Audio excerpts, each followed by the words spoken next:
Please take your seats.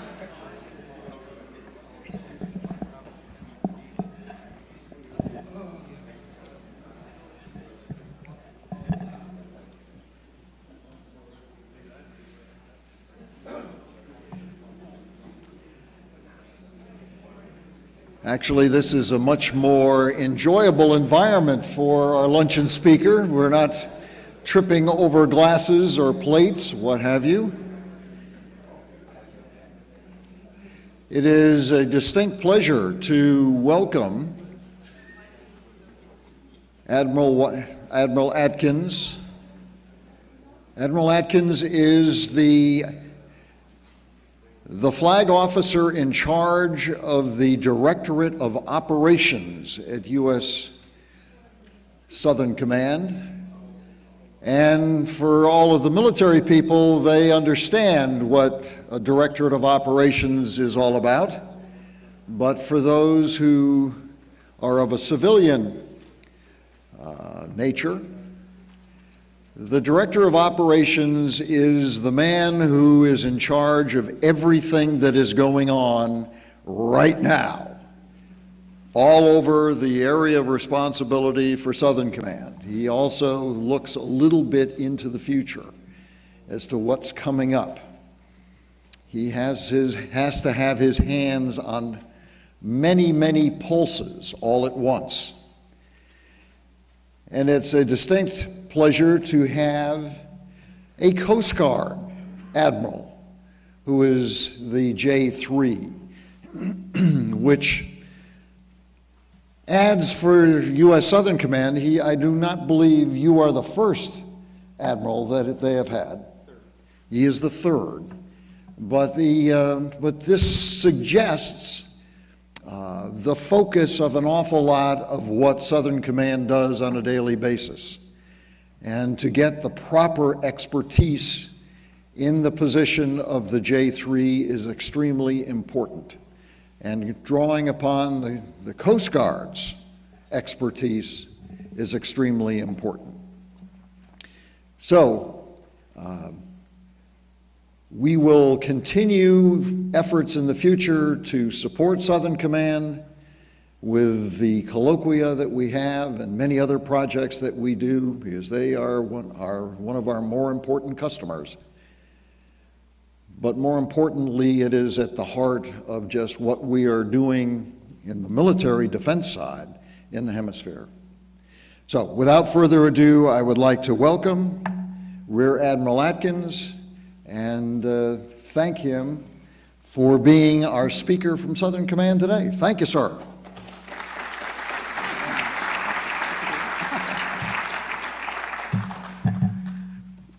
This morning when Dr. Mora began, he suggested that we were going to hear from policy experts, real strategic thinkers, and others. I submit I'm part of the other, and I'm very happy to be here today. If you hear my stomach growl, I'll be amongst friends, I'm sure. But thank you, Mr. Cope, for that very warm and kind introduction. I'm very excited to be here representing the men and women of U.S. Southern Command, and for two reasons. One is to help you understand from our perspective, and it's a much narrower perspective than you heard from this morning's speakers, not the policy, not the regional approach, but rather the operational perspective from a U.S.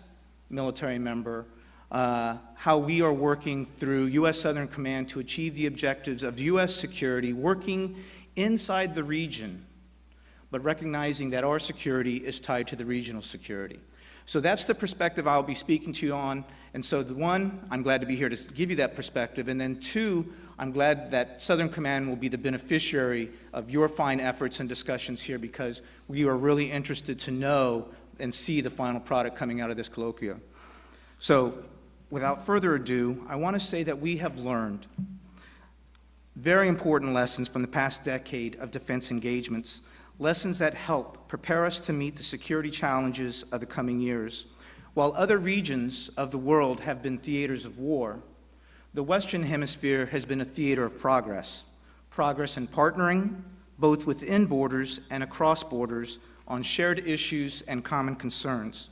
Almost 10 years ago, the Organization of American States declared a new concept of multidimensional strategy and security, calling for cross-cutting approaches to address a multitude of interrelated issues. United States Southern Command has worked with our partners, both within the region and within the U.S. government, to do exactly that, to find a multidimensional strategy and a way ahead. While we still face many of the non-traditional threats the OAS recognized a decade ago, many of those same threats have merged and evolved. Some concerns have grown larger, such as transnational organized crime, while others, such as the threat of natural disasters and the subsequent humanitarian crises, those are perennial. The looming fiscal constraints facing the U.S. government are an additional challenge that will no doubt have significant ramifications on our engagement strategy in the hemisphere. Some might argue that we ought to reduce our engagement, or disengage, or even turn our attention to other priorities. I disagree.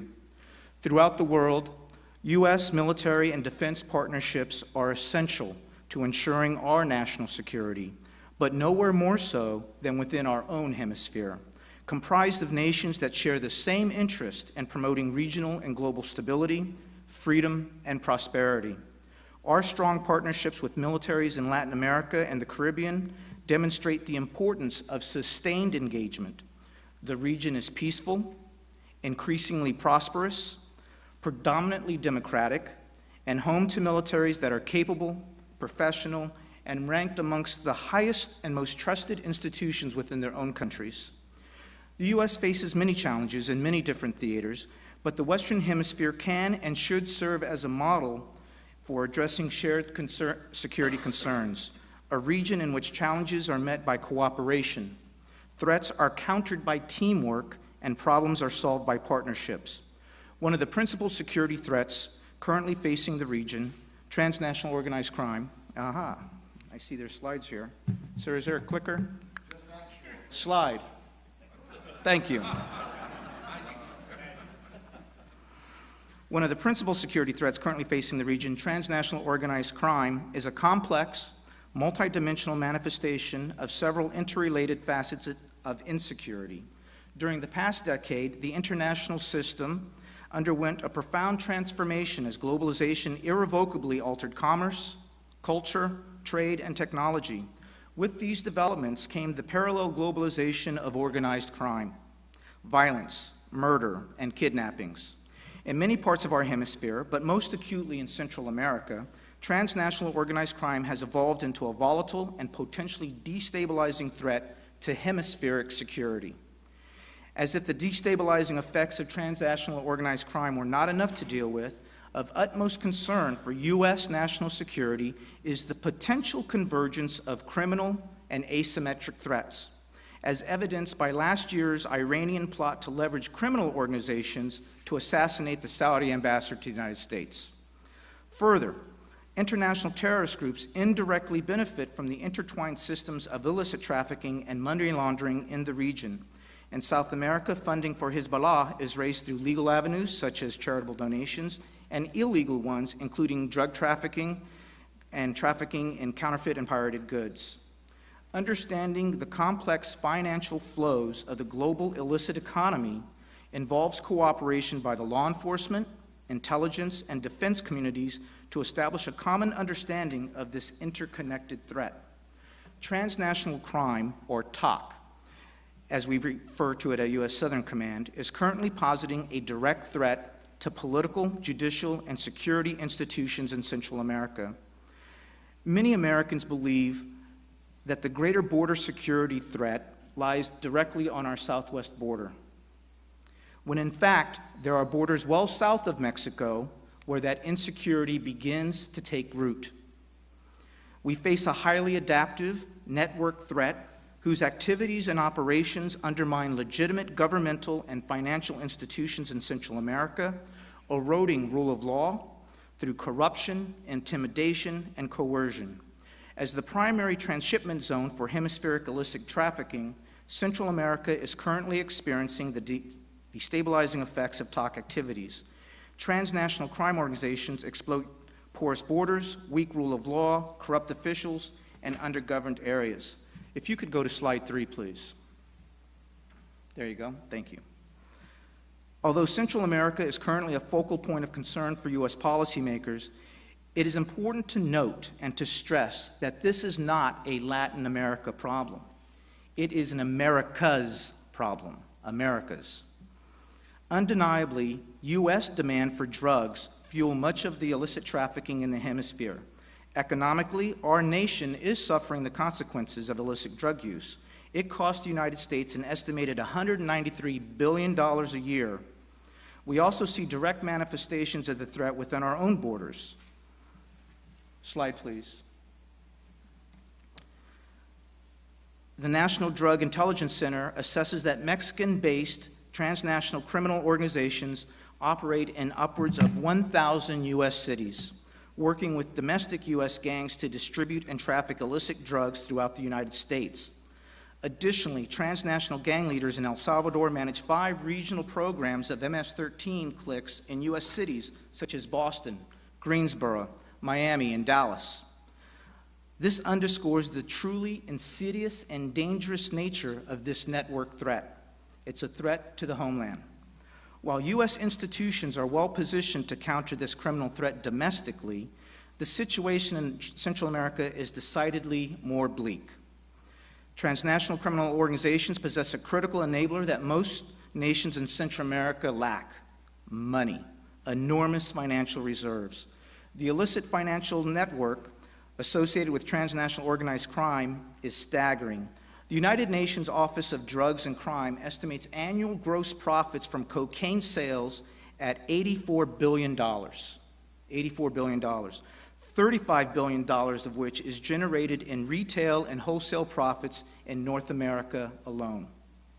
Illicit traffickers in South America, Central America, and the Caribbean pocket an estimated $18 billion in profits. Now, compare that profit, $18 billion, to the annual defense budgets of some Central American countries, approximately $130 million in El Salvador, $155 million in Honduras. Billions versus millions. When you begin to understand the disparity in cash flow, you begin to understand the enormity of the problem that the subregion faces. Lucrative drug proceeds enable transnational organized crime to increase operational capacity at a rate that far outpaces that of regional law enforcement and militaries. These groups purchase sophisticated military-grade weapons, invest in semi- and full-ice submersible drug submarines, and recruit and bankroll highly trained specialists, many with military backgrounds. These are sophisticated, multinational criminal enterprises with extensive supply chain networks that span the range of operations from production, transportation, security, and retail distribution. As these networks seek power and control, and when coupled with other criminal elements such as transnational youth gangs, rising levels of violence result. The deteriorating citizen security situation and explosion of illicit trafficking is threatening to overwhelm the law enforcement capacities of some regional governments.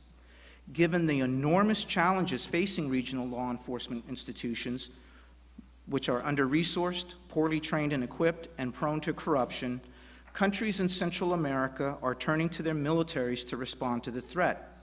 More so than any other challenge we face, countering transnational organized crime blurs the line between military and law enforcement, further underscoring the imperative of partnerships. The size, scope, and reach of transnational organized crime far surpasses the ability of any one law enforcement agency or nation to confront the threat alone. In Central America, increasing military involvement in domestic security is a reality, at least until the top threat is degraded and the capabilities of civilian police institutions are built and sustained. This will not happen overnight, and it will not happen in isolation. It will take sustained engagement with regional militaries supporting the development of national security plans, enhancing defense and security institutions, and providing human rights training. It will take concerted collaboration and sustained support by the U.S. and international community and both governmental and non-governmental organizations to address this complex problem. It will take innovative approaches, creative public-private collaboration, and synchronization of efforts between numerous U.S. federal agencies, the Department of State, the Department of Justice, the Department of Treasury, Department of Homeland Security, and the Department of Defense to create a viable network of security that is stronger and more resilient than the criminal network of insecurity. The U.S. military's role in this effort is a supporting one. And let me say that again. Southcom's role is a supporting role. While law enforcement authorities have the lead, U.S. Southcom's strong, established relationships with regional militaries and security forces can serve as a catalyst for encouraging greater unity of effort, not only on the issue of transnational organized crime, but also on a multitude of other issues such as narco-terrorism, disaster response, or humanitarian relief. Unity of effort is critical to addressing multidimensional concerns, especially when our concerns transcend borders. Time and again, whether during Plan Colombia or during Operation Unified Response, our humanitarian response in Haiti, our partnerships have been key to enabling success, whether that be in interdiction operations that denies drug traffickers billions of dollars in revenue, or in multinational training exercises that increases the disaster response capability of a partner nation. Simply put, security partnerships help every nation meet the challenges of an uncertain and complex security environment. U.S. Southcom strives to create an atmosphere of collaboration, both inside our command and across the region, across agencies and among agencies. Coordination within the U.S. agency underscores everything we do. Joint Interagency Task Force South, JIATF South, our key component in detecting and monitoring illicit traffic, exemplifies this unity of effort. JIATF South capitalizes on the unique authorities, capabilities, and competencies of interagency partners such as the DEA, FBI, Coast Guard, and Customs and Border Protection. The results of this type of coordination and synchronization speak for themselves. In 2010, JIATF South supported the interdiction of 8 times the amount of cocaine interdicted on the entirety of the southwest border, at a third of a cost, and in an operating area that covers 42 million square miles of water. Synchronization and cooperation works. Every year, U.S. Southcom conducts annual multinational training exercises with partner militaries in the region.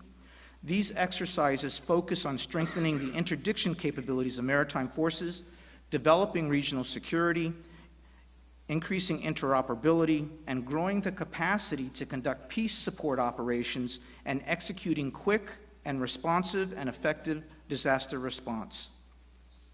Our annual maritime exercise, Unitas Pacific, is underway right now, bringing together Chilean, Colombian, Ecuadorian, Mexican, Peruvian, and U.S. navies to provide training on multinational naval interoperability, maritime interdiction operations, and naval special warfare. Our annual Panamax exercise brings together nations in the Hemisphere to promote the shared responsibility of defending the Panama Canal. Last year, for the first time ever, Colombia commanded the land component of that exercise, a role that it will reprise again this year, while Brazil will lead the maritime component, another first, which is a great display of shared commitment to hemispheric security. Nations in the hemisphere have also displayed an outstanding commitment to supporting one another in times of need. After the devastating earthquake in Haiti in 2010, nations from across the hemisphere, Colombia, Nicaragua, Brazil, Chile, Guatemala, Uruguay, Argentina, supported the disaster relief efforts. The unprecedented coordination of the earthquake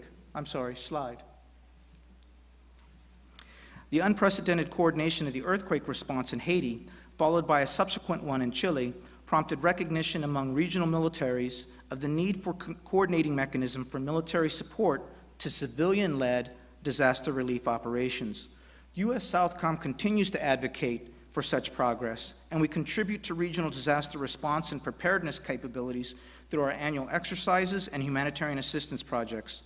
In recent years, Guatemala, El Salvador, Costa Rica, and Colombia have all demonstrated an increased capacity to respond to natural disasters without asking for U.S. or international aid. Truly, a testament in part to the effectiveness of building security capabilities through partnering. When I look at the Hemisphere, I see a region comprised of strong, capable partners who are willing and able to share in the cost and responsibility of global leadership. Colombia exemplifies this enormous return on engagement. Once it was solely an importer of security assistance. Now Colombia has become a regional leader in providing bilateral security assistance, training military personnel in its regional helicopter training center, and providing training to over 2,000 police officers in Central America. The Colombian Air Force is currently working with its Honduran counterparts to interdict illicit air traffic and expand information sharing. The Chilean military, in support of the Central American Integration Secretariat, SICA strategy, is also providing training to several countries in Central America. Brazil has played and continues to play a pivotal role in facilitating trilateral counter-drug efforts with Bolivia and the United States on the Brazil-Bolivian border. Last year, a Peruvian military mobile training team shared the peace support training it received from U.S. Southcom with its counterpart in El Salvador in support of its deployment to the UN mission in Lebanon. The power of partnering is currently on display in the Central American littorals. In support of the Department of State's Central American Regional Security Initiative, we launched Operation Martillo, a joint interagency and combined operation coordinated with Western Hemisphere and European partner nations to leverage each partner's authorities, capabilities, and competencies. Very successful. Illicit air traffic into Central America, primarily Honduras, is down 55%, while illicit maritime tracks in the Western Caribbean littorals are down 37%. Collectively, we have disrupted over 40 metric tons of cocaine, over $3 million in bulk cash, and over 20,000 kilograms of precursor chemicals. This success will build upon itself. We have seen a greater willingness to participate, a desire for expanded information sharing, and enhanced interoperability among partner nations and among U.S. federal agencies. I'm very proud to note that 83% of the disrupted events have been supported by partner nation capabilities, who have played an enormous role in the success of this operation in their waters. This level of cooperation and coordination is unprecedented and will hopefully serve as a model for future operations. As we look to the future of security cooperation in the Western Hemisphere, we should reflect on the benefits of engagement. The power of partnering is particularly important as we adjust to an austere fiscal environment. Building, maintaining, and sustaining capable security partners is a wise investment to hedge against future insecurity within our own hemisphere. We will no doubt continue to face non-traditional challenges to hemispheric security, but we have learned that each multidimensional challenge presents a multifaceted opportunity to engage, to cooperate, to partner. Partnering increases hemispheric security, and so security here at home. I close with a couple of selected excerpts from the Mexico City OAS Declaration. First, quote, "Peace is a value and a principle in itself based on democracy, justice, respect for human rights, solidarity, security, and respect for international law," end quote. Secondly, security is strengthened when we deepen its human dimension. Clearly and certainly, partnering is the very essence of deepening our understanding, deepening our interoperability, and furthering our opportunity for a more secure United States and a more secure Western Hemisphere. Thank you. I'll take questions.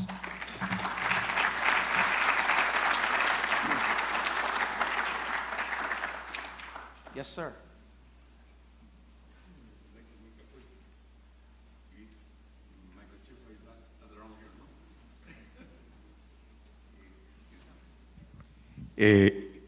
Admiral, congratulations for your very clear and complete explanation of the impacting the leadership of the Southern Command of the Western Hemisphere, I wanted to make you a question regarding the strategic and tactical alliances among the FARC and Hezbollah, what you think about them in the Andean region, and if they are apparently sponsored by Iran in Venezuela. And also if there is some coordination among the Southern Command and the Central Command to deal with these issues in its global dimensions. Thank you. I'll start with your second question first. If there's any appetite in Southern Command to deal with those issues. Oh, I'm sorry. I thought I was using my bridge voice. Oh, okay, yes, thank you very much for reminding me.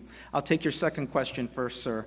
In terms of Southern Command's intentions relative to the FARC, we support, what Colombia is responsible for the sovereign concerns within their country, and clearly the FARC is something that they're concerned with. And one of the things that we do is we continue to monitor, we continue to be very concerned relative to, clearly Colombia has made gains against the FARC, and recently you've seen that the FARC responding in kind. When people are up in the ropes, they become a little bit more desperate, and away we go.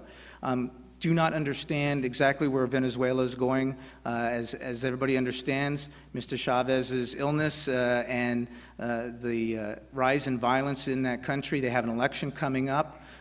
So where that goes, we'll let the future decide and show us. And relative to whatever happens in Venezuela and the resulting impact on the FARC remains to be seen.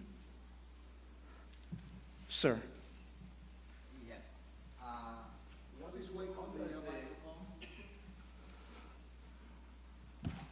How does the Southern Command deal with the continuous presence of France, Britain, and Holland in the Caribbean and in Cayenne? We deal with them. How do you relate to them in terms of their own strategic military objectives in the area and the Southern Command objectives? They're great partners in the Caribbean. When you take, I mentioned Jayat of South in my remarks. Many the Dutch, they serve as a component, a task force commander within their own right in support of detection and monitoring and countering illicit trafficking. The Canadians are great partners. The British are great partners. I mean, so there is clearly an understanding that the drug flows are impacting not only the Western Hemisphere, but it's moving over into Africa, into Europe, and that forward presence of our European partners and our Canadian partners, it redounds to their benefit to participate in the detection and monitoring and interdiction of traffic here.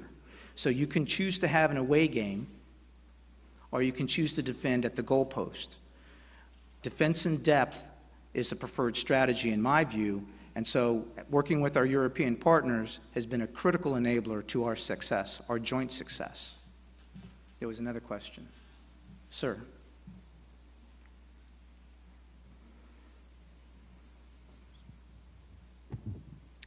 I was wondering what the role as a tool is for Southcom of contractors in the different types of operations that you do, either in a support role or in other ways. And as a sub-question, I was wondering what types of things contractors do in the Southcom area in support of Southcom.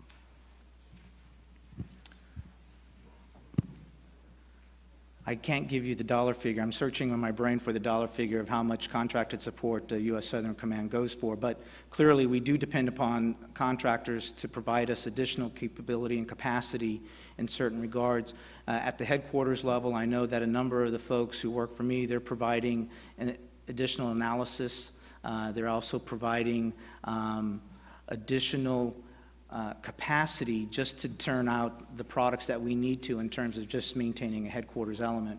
In terms of downrange, there are, from a non-governmental perspective, there are ways in terms of how do we leverage the non-governmental small businesses to support regional security? So for instance, on humanitarian response, contractors have been used and businesses have been stepped forward to build wells, emergency operation centers, those sorts of things that when they build the national capacity of our regional partners, you know, it redounds to everybody's benefit. So I would tell you those are some of the ways that we use contractors, both at the headquarters level and in the field. Admiral, thank you Getting the hook. very, very much. Please join me in thanking the Admiral. Lunch?